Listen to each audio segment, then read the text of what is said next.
In the exact same week that one of the largest Middle Eastern oil companies began accepting Bitcoin for payment, Michael Saylor sent a huge Bitcoin warning directly at the Middle Eastern sovereign wealth funds. But before we get there, I want to have a look at what Michael Saylor said, because in my 8 years in Bitcoin, I think this interview alone could be the catalyst to create the biggest bull run that I have ever seen. If you're a sovereign wealth fund, Saudi Arabia, the United Arab Emirates, Kuwait, how would you be diversifying that portfolio? How much Bitcoin would you own? All of it. Look, to tell you the truth, I think it's kind of an IQ test. It's like if you had $1 billion and you wanted to double it, you would buy the $1 billion of Bitcoin and put out a press release. But if you wanted to make $1 trillion, you would try to buy as much as my company has right now. You go buy $50 billion worth of Bitcoin and just keep buying, and it'll be $1 trillion to you. So you ought to buy as much as you want money, right? Yeah. I think that my forecast for Bitcoin is... Before we get to Michael Saylor's forecast, let's put some numbers behind what Michael just mentioned there, because there's some really interesting numbers we need to be aware of. The first is the fact that even if a Saudi Arabia or a Middle Eastern sovereign wealth fund wanted to listen to Michael and buy $550 billion worth of Bitcoin, they feasibly couldn't because of this chart right here that we're going to be looking at today. There's only 2.5 million Bitcoin on exchanges at the time of recording. Now, today, with Bitcoin priced at, where are we at? Around $105,000 of a new all-time high incoming, there's about $240 billion worth of Bitcoin on exchanges. So we need to be aware of that. The other number that Michael mentioned was 550 billion. Why did he mention that number when talking directly to a Middle Eastern sovereign wealth fund? Why? Well, it has to do with how much money they're currently holding. We can see here that the Middle Eastern sovereign wealth funds are squatting on a ton of cash. The Abu Dhabi Investment Authority, they have $579 billion worth of Bitcoin. The Kuwait Investment Authority has $533 billion worth of money in their sovereign wealth fund. Sorry, they wish they owned that amount of Bitcoin, but Michael Saylor is tempting them.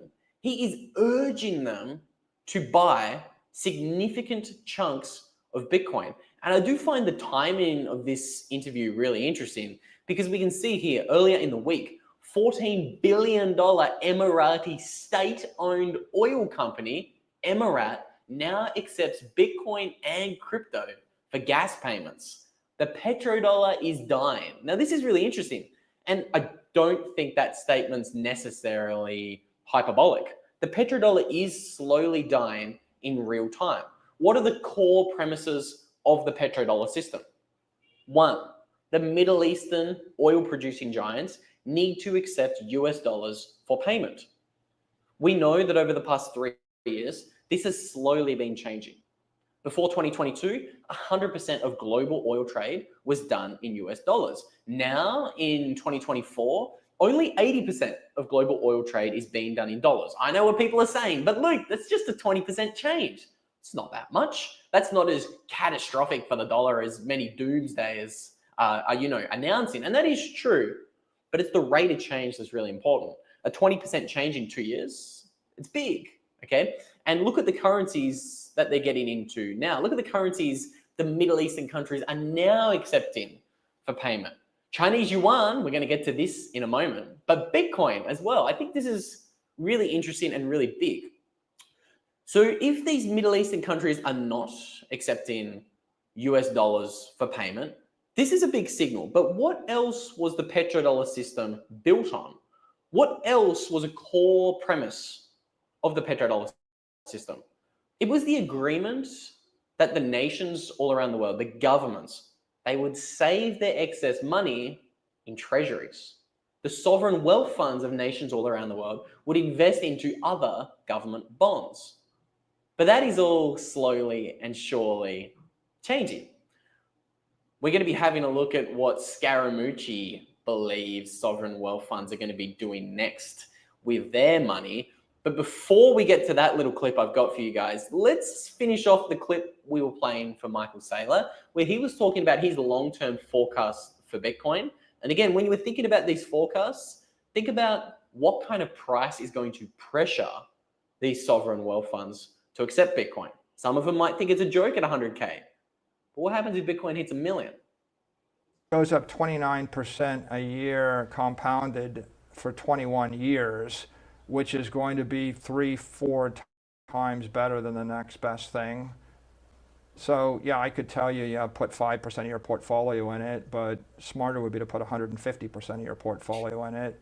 If you want to 10x your money, you buy Bitcoin. If you want 100x your money, you buy Bitcoin with somebody else's money. And if you want 1,000x your money, you use somebody else's money, buy Bitcoin, and you lever it, right?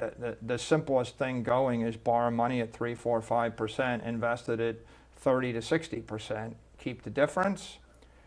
My company went from a $600 million enterprise value to $108 billion enterprise value in 4.5 years, and we just did that formula. We're just levering it. So I think as much as you can get is the right answer. As much as you can get is the right answer. I love that. And again, Michael spoke very quickly at the end of that interview, but think about those words that he said. Stew on them for a minute. He said he's turned his company into a $600 million company to a $100+ billion company. That's a 200x, mind you, in 4 years. So these numbers that he's throwing out there and these institutions that he's directly talking to, if you want 1,000x your position, borrow money and buy Bitcoin. That's what he was saying. Borrow money and buy Bitcoin. If you want to 1,000x your company. Now, why wouldn't these Middle Eastern giants want to do exactly that? Why would they not want to buy hundreds of millions of dollars of Bitcoin? I mean, Bitcoin's a risky investment, right? There's no way the Middle East could get into Bitcoin, right? Well, we do know that they're already buying Bitcoin in size as well, mind you. This came out earlier in the year. The Abu Dhabi Sovereign Wealth Fund has a $430 million stake in BlackRock's Bitcoin spot ETF. And this exact news headline is going to make a little bit more sense after we listen to the words of what Wall Street insider and Donald Trump's former right-hand man himself, Anthony Scaramucci, has to say about these institutions getting into Bitcoin. Go to Europe, you go to Asia, you go to all these different places. And when you go there, you talk to lots of institutional investors. You probably more so than many people really have a lot of trust. They tell you what they're thinking. They explain what their views are. What are they saying about Bitcoin right now? Are they all like buying it up and not announcing it yet, or what's going on? Yeah, so I think they are. I think they are buying it. I think they're buying it on the margin. I don't think it's going to be a gigantic groundswell of buying until we greenlight legislation in the United States. So if you tell me before the end of the congressional term, we've got stablecoin regulation, we've got guidance for money center banks on how they can custody Bitcoin and other assets, and we have some discussion about the tokenization of stocks and bonds and other assets, then I will tell you that there'll be large blocks of buying, or there are people worth 10, 20, 30 trillion dollars buying $500 million of Bitcoin, buying $1 billion of Bitcoin. Yes. Are the people on the margin buying Bitcoin today? Yes. But if you want to see $1 million Bitcoin, that's when somebody at a sovereign says, okay, this is part of the infrastructure of the world's financial services architecture, a result of which I have to own some of this property, I have to own this rail system. And they try to establish 1%, 2%, 3% positions in their portfolio. And so again, I think you're with me on this, where this is my position, Brett Messing, Skybridge Capital's position, that Bitcoin is an asset class. If Bitcoin's an asset class, then it trades $20, $30 trillion in market capitalization akin to gold.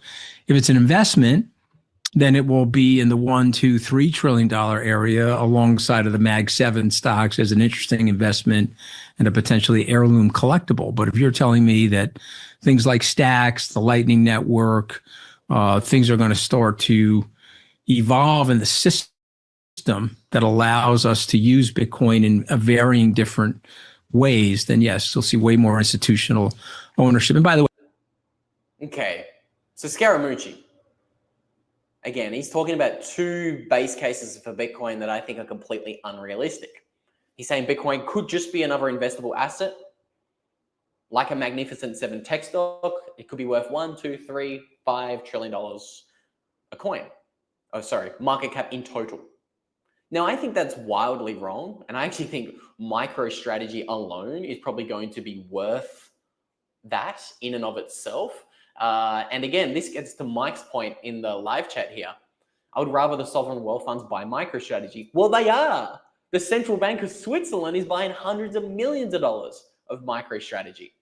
The Norwegian sovereign wealth fund also quietly buying MicroStrategy. A lot of these guys are buying MicroStrategy.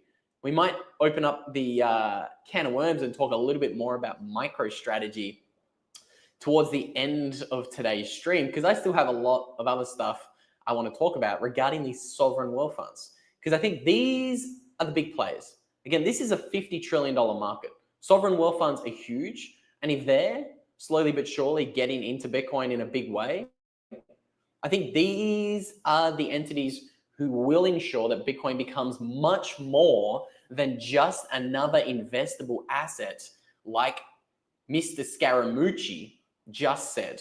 Because I do think Bitcoin's going to be worth so much more.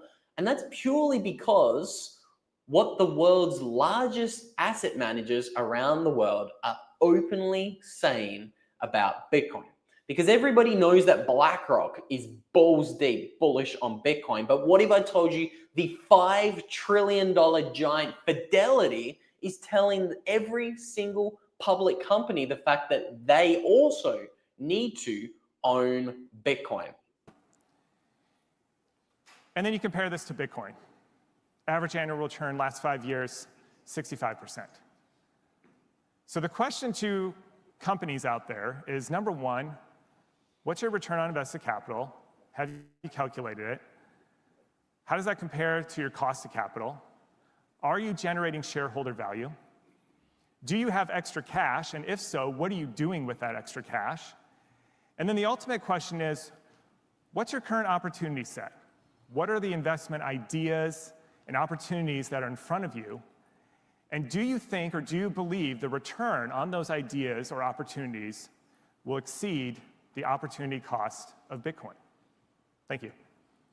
So that right there, that gentleman is from Fidelity. He gave this speech at MicroStrategy World earlier in the year, and he's telling every single public company, he's sending them a warning, saying if you cannot outpace 7% returns or 10% returns a year, why are you not considering an asset that has a history of returning 141% per year? That is Bitcoin's compounded annual growth rate. And I think public companies are beginning to listen to what these massive asset managers are saying. It's not just BlackRock anymore. It is also huge asset managers like Fidelity. Okay, Fidelity is now joining the Bitcoin marketing campaign. We can see 193 companies have listened to what the world's largest asset managers are talking about today. Again, Fidelity is a $5 trillion giant. Mike George in the chat rightly says that Vanguard won't let their investors own Bitcoin, but they themselves are some of the biggest holders of Bitcoin treasuries and miners. Great point, Mike. It's nearly as if you read my mind, because that is exactly what Fidelity is doing quietly. They're publicly not allowing their shareholders to buy Bitcoin. But as we can see, 193 public companies today own Bitcoin. Take a look at how much Bitcoin is being bought by these public companies.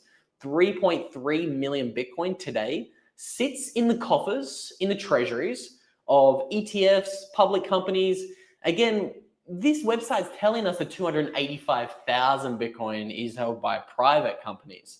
But How much more Bitcoin do you think private companies privately hold and they're not telling us about?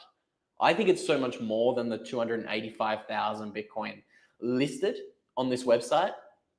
Now, what I think is really interesting is you can see the big dogs on this website are by far and away head and shoulders above the rest of the crowd. But this is slowly starting to change. In the past 2 weeks, two massive events have emerged that I think is confirming that all of the speculation done on this channel over the past 5 years could be over the target. We've been warning about, hey, there's a supply suffocation happening. These massive entities will be stupid to not go balls deep into Bitcoin. Okay, we've been screaming this from the rooftops. And until recently, that's been a little bit more of an unpopular opinion. So we can see MicroStrategy, 555,000 Bitcoin. A lot of people have said that nobody will even try to challenge them. But guess what's happened in the past week? So this happened literally days ago. This here is the CEO of Vivek Ramaswamy's Strive Capital, and he's announcing that they are going to raise multiple billions of dollars through the debt market to quote unquote buy companies and then buy Bitcoin. So this is a brand new company being stood up, okay? And their sole purpose is going to be accumulating Bitcoin companies that do not have the strongest treasury reserves. And their plan is to simply buy these companies and guess what? Bolster their reserves and then buy more Bitcoin. And again, these guys are openly saying they want to buy billions of dollars worth of Bitcoin. When we go back to our list, this would make them a major competitor in the space. A lot of these public companies, they're not squatting on billions of dollars of Bitcoin. Yes, there's 193 public companies on this list, but there's only 3 that own more than $2 billion worth of Bitcoin. Marathon holds $5 billion worth of Bitcoin. And then there's the big dog MicroStrategy with $56 billion worth of Bitcoin. But now we have former presidential candidate Vivek Ramaswamy seemingly joining this space. And guess who else recently joined this space in a pretty big way? What if I told you that the CEO or the head or the man in charge of America's sovereign wealth fund has also joined the space? Obviously, we've talked about this last week, guys.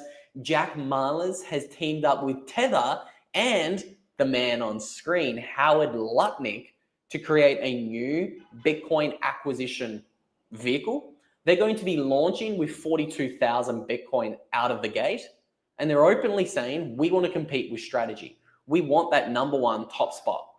And again, the conundrum that I'm going to continue to come back to, that I always remind you guys here about on the channel, is the fact that there is simply not enough Bitcoin to go around for all of these big guys to buy as much Bitcoin as they want to buy. And I think when we start looking at this supply suffocation we're seeing on the chart right now, I think it begins to make a little bit more sense. Who has been stripping the coins off the exchanges? That's the question we've been asking you guys repeatedly over the past 5 years. Who has been buying all of that Bitcoin? What is going to happen if a supply suffocation continues to play out? I think Bitcoin's going to enter the global scene much quicker than most people think. And when we start talking about how quickly this supply is going to be ripped off the exchanges, I have some interesting stories to share with you about Coinbase and their entrance into the derivatives market. Again, we're going to really, maybe we strap the tinfoil hat on for that part of the discussion, because things, let's just say, I think they're getting really interesting when it comes to Coinbase and what kind of companies they're trying to buy and acquire in the derivatives market. Okay, but before we get there, I just want to quickly let you guys know, we're talking about Bitcoin entering the global space. So many people are asking the question, how do we make Bitcoin and Bitcoin educational content more global? How do we orange pill the masses? Well, I've set myself a little bit of a challenge for 2025. For those of you who don't know, I'm actually going to be trying to set the first Bitcoin world record. I'm going to be traveling to all 7 wonders of the world this year, and I'm going to be spending Bitcoin, making Bitcoin donations at each world wonder, and I'm going to be trying to turn it into a massive documentary series. So again, it's really cool. It's really exciting. If you guys do want to learn more about that, I posted a video explaining what our 2025 challenge is. We're launching all sorts of really cool little side quests and side projects along this 2025 little challenge. There is an opportunity for some of you guys to travel with us, doing some of the routes that we're going to be traveling. And again, trying to be completing Bitcoin challenges along the way. And even if you want to support the documentary or contribute to it, you can actually buy yourself some really unique little perks and dares that we have to do and post in the videos to YouTube. So again, for example, you can dare us to do whatever we want. And again, if we accept your challenge, we don't actually get the choice to accept it. We have to complete the challenge and do it in a video and post it online. Again, if you guys do want to support or contribute to this massive world record breaking challenge that we're going to be trying to put on, we would appreciate any donations, whether it's 10 cents or $10, we would appreciate that. And again, if you are a certain contributor, you can even get perks alongside your contributions. So again, if you want to make me shave my head in a video, I can do it. If you do want to become a Daredevil supporter. So again, if you want to learn more about that, posted a video about that. Link down below, we'll have the video and the geyser page explaining what exactly is going on. And if you do want to apply to travel with us in this 2025 world record, there's also a website link down below for you guys to apply and come and join us in this crazy, crazy journey in 2025.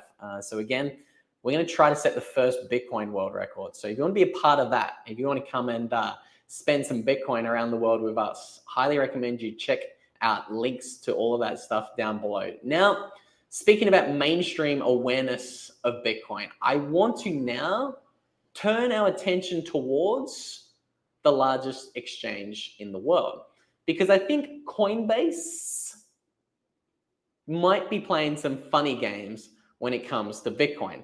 I mean, maybe, just maybe, Coinbase could be doing a little bit of what can we call it? I wish I had my tinfoil hat with me. I don't have it. But maybe they're playing funny business with the price of Bitcoin. This is something that I think we've been speculating about for a very long time here on the channel. We've been sounding the alarm on Coinbase's paper Bitcoin attack for, God, it feels like, it does feel like years at this stage. It has been years. We've been warning about Coinbase and FTX and BlockFi and Celsius for literally years. And I think now we're starting to see some more signs develop that maybe these fears are warranted. Maybe, just maybe, Coinbase is slowly but surely looking to, let's say, reposition themselves in the Bitcoin space and bolster their position. That's kind of what I want to talk about here, because yes, so Muddy makes a great point. Binance is the largest altcoin exchange, but Coinbase is the largest Bitcoin exchange. So great point there, Muddy. This is very true. But when we have a look at Coinbase, I'm seeing something strange. So we all know that coins on exchanges are rapidly evaporating, but I'm more concerned about what exactly is going on at Coinbase specifically. Brian Armstrong's had a chance to turn himself into one of the richer people in the world. Again, Coinbase launched in 2013, but they didn't buy Bitcoin. Maybe they've been forced to play some more high-risk games to catch up to MicroStrategy. I don't know, but we have to ask ourselves, why is Coinbase acquiring one of the largest derivatives exchanges in the world, Deribit?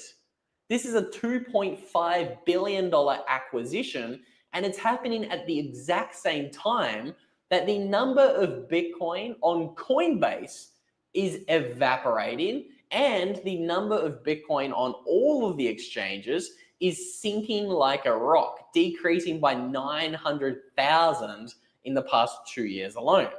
So again, we're going to pop our tinfoil hats on today. We're going to be asking the question, is Coinbase looking for another way to manipulate the Bitcoin price? Again, if they have less Bitcoin on their exchanges, their impact on manipulating the price in a hypothetical world is diminished.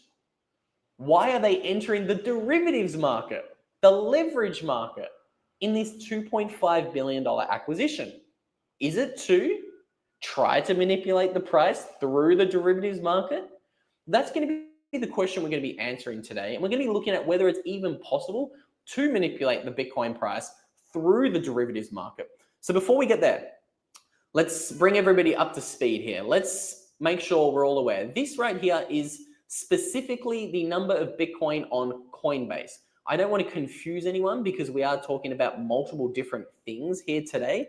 But what I do want to look at is having a look at the difference. Yes, this chart looks very familiar to the chart I show you guys all the time.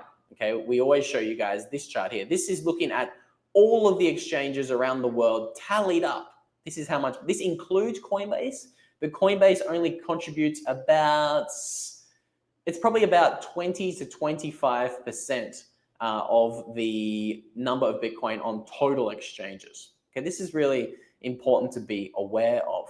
Okay, now something else that's really important to be aware of is the rise of paper Bitcoin has been increasing over the past, let's call it, over the past few years. And people are now beginning to be aware of the fact that paper Bitcoin is rising, the number of paper Bitcoin.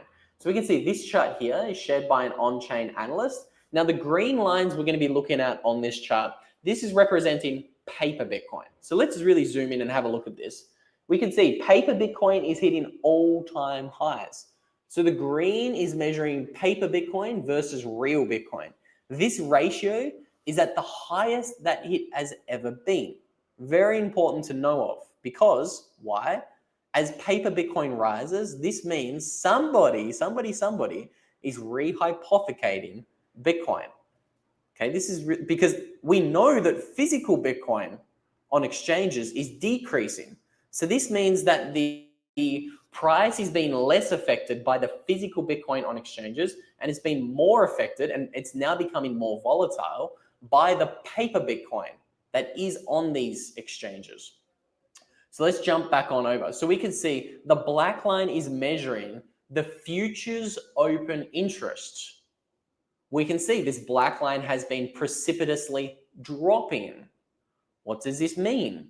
Well, this means the futures market is becoming less dominant and less impactful on the price of Bitcoin. Very important to be aware of. The futures market is becoming less and less impactful, but it still does, don't get me wrong, it still does impact the Bitcoin price in a really big way. Now, there's another chart I want to show you because it's talking about this exact dynamic that we're talking about right now. We're going to be looking at the Bitcoin inventory on exchanges and how this impacts the price of Bitcoin as well. So this here is going to be a chart we're going to be taking a look at from Willy Woo. Again, another on-chain analyst who's written a lot about this dynamic of paper Bitcoin and real Bitcoin. So let's have a look at the purple line that Willy Woo is showing increasing. He's making the case that paper Bitcoin right now is dominating. So you can see the bottom green line or the bottom blue line. Look at that just precipitously drop throughout the last bull run in 2020 and 2021 and 2022. This is a 4-year chart. It's looking between 2020 and 2024. And maybe just the beginning of 2025, but as you can see, it's kind of cut off the most recent price action. But you can see the coins on exchanges has decreased, but what's increased as the price of Bitcoin was rising in that 2021, 2022 bull run? The pink line. And this is essentially due to paper Bitcoin, because Willy is making the case but there's about 600,000 paper Bitcoin out there. And we can see the purple line is showing us that there's 2.9 million Bitcoin when you look at the paper market and the spot market. And Willie is highlighting that there's 2.3 million Bitcoin in the spot market. So again, this is a really key distinction we need to be aware of. There is essentially a 600,000 Bitcoin ticking time bomb that is impacting the price of Bitcoin. A lot of us were confused why exchange balances were decreasing during the last bear market. A lot of us were saying, what's happening? If there's a supply suffocation, why is the price of Bitcoin not aggressively ripping and recovering quicker than it was? Well, it's because of the 600,000 Bitcoin differential here, the 600,000 paper Bitcoin that is in the derivatives and the paper market. I do find it interesting that Coinbase is now entering this game. Coinbase is now potentially dipping their toes into the paper Bitcoin market. Are they going to try to manipulate the price of Bitcoin in the paper market?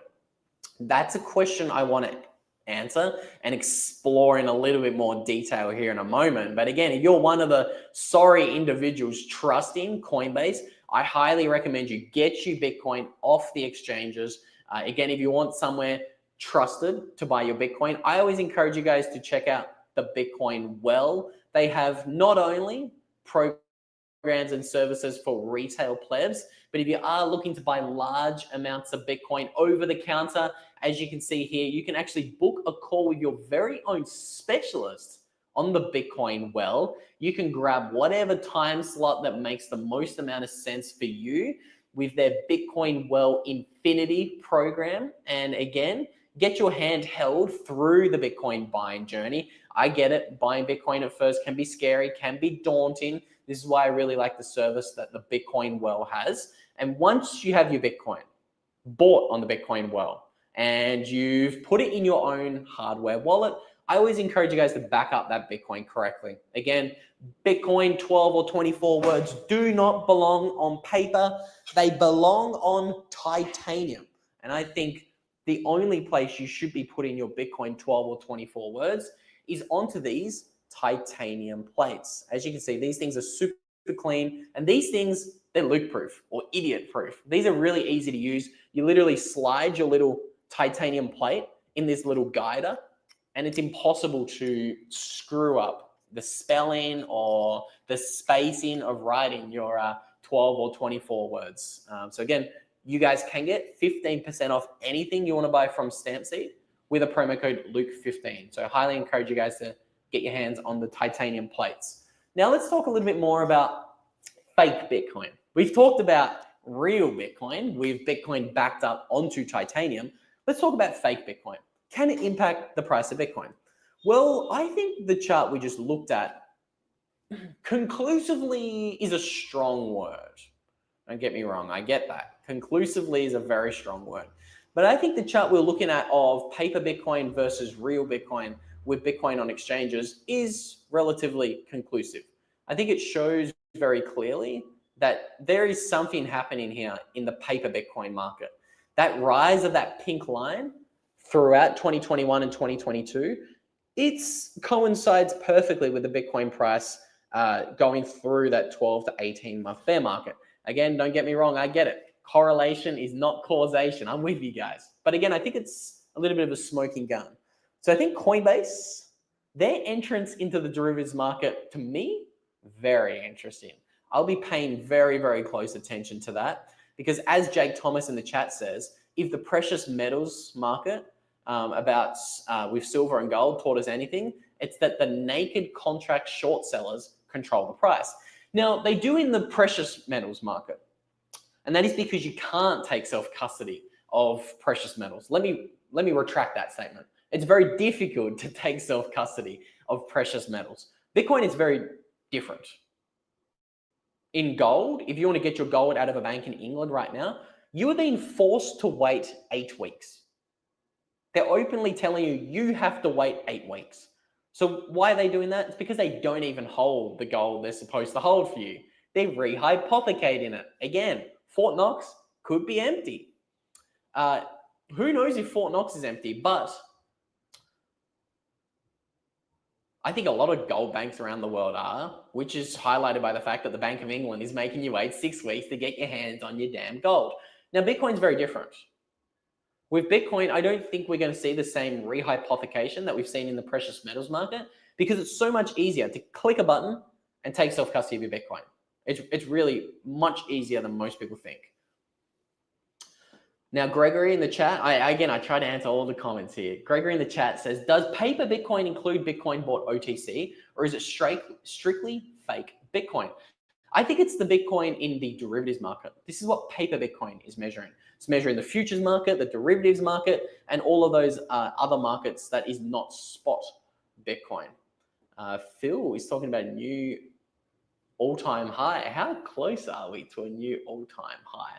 This is the price of Bitcoin priced in the Saudi riyals. I was having a look at that one for you guys before we jumped on the stream. I didn't see any massive divergence there, but what I did see is that the price of Bitcoin in US dollars, $101,000 per coin. Not too shabby, might I add.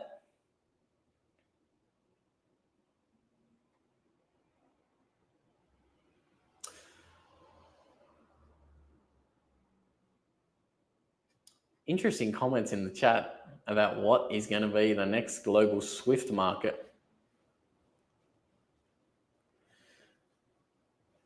So I highly doubt that Solana would be the financial transaction network of the future, because again, it's centralized. The Solana network has been shut down and halted and stopped by its handful of core developers and people who change the rules on 13 occasions, I believe. So I just don't think other countries are going to trust to use a network that can be controlled and stopped. This is the entire reason why the world is getting away from US treasuries. Because the world said, okay, hang on a minute. In 2022, America froze Russia's $600 billion of treasury reserves. They changed the rules of the financial system without notice. I think a lot of players globally are probably going to look at Solana and say, hang on a minute. The rules can be changed. The system can be halted at any time. I don't want to play in that game. And there's even a case of a Solana whale getting the transaction, getting the blockchain rolled back because he lost money.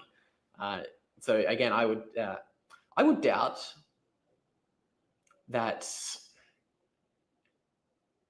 I would highly doubt that Solana will be used as a transactional currency around the world. I also love the new ticker for 21 Capital, XXI, Roman numeral for 21. It made me think about that for a minute, that is for sure. My favorite Bitcoiner, who I'm just reminded I need to contact. Ted, reach out to me on Instagram. I don't have WhatsApp anymore. Ted in the chat says, don't light a match around Luke's hair. Yeah, look out. It's a lot of hairspray in this puppy, don't you worry. Very flammable. I need one of those big orange flammable signs on the front of my shirt here.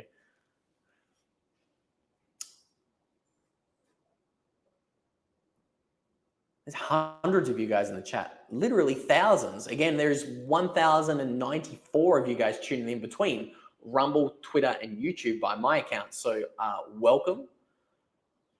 This is the YouTube channel with a lot of hairspray. We welcome you. We do go live here a couple of times a week. So if you do enjoy that, stay tuned. Stay tuned for the bullcast, because I don't know Wales, sadly, to Warpoint's comment. I do just talk trash about Bitcoin here online while Bitcoin's crashing, apparently. I believe we are crashing right now.